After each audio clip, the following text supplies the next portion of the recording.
Hello and welcome to this Python tutorial series. We are studying Python data structure tuple, and today we will see how to delete an entire tuple. As tuple is an immutable data structure, you cannot delete a single element from the tuple. For example, if you have tuple t1 containing heterogeneous element and if you want to delete one element from the tuple, it will throw an error. For example, I am deleting the first element with index 0, so I will write del keyword then t1 of 0, then it will throw an error tuple does not support item deletion.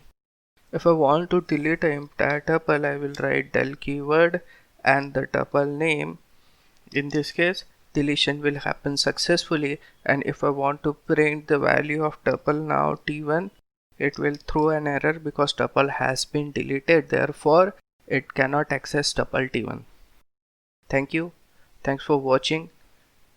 Do hit the subscribe button for more such technical content. See you in the next video.